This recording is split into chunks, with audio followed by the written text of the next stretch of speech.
চাচা, বাড়িঘর এত সাজানো কেন?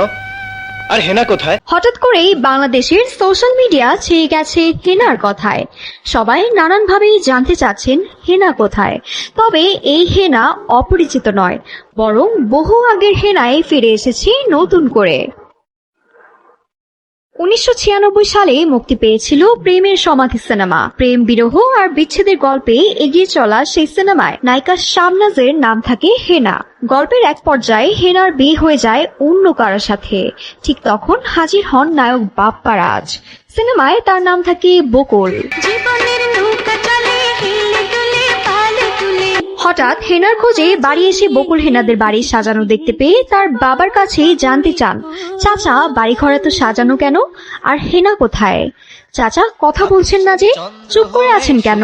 জবাবে চাচা বলেন, হেনাকে তুমি ভুলে যাও, হেনার বিয়ে হয়ে গেছে। চাচা, বাড়িঘর এত সাজানো কেন? আর হেনা কোথায়? চুপ করে আছেন কেন? হেনাকে তুমি ভুলে যাও। বকুল তখন আবেগ আপ্লুত হয়ে বলেন, না না, হেনার বিয়ে হতে পারে না, আমি বিশ্বাস করি না, আমি বিশ্বাস করি না।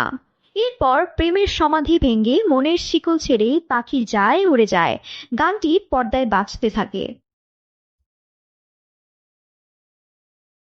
বাপ্পা রাজের অভিনীত সেই বিখ্যাত সংলাপ নিয়ে সোশ্যাল মিডিয়ায় বর্তমানে চলছে ব্যাপক হাস্যরস। হঠাৎ করে চাচা হেনা কোথায়, এই সংলাপটি ঘিরে সয়লাব হয়ে গেছে সোশ্যাল মিডিয়া।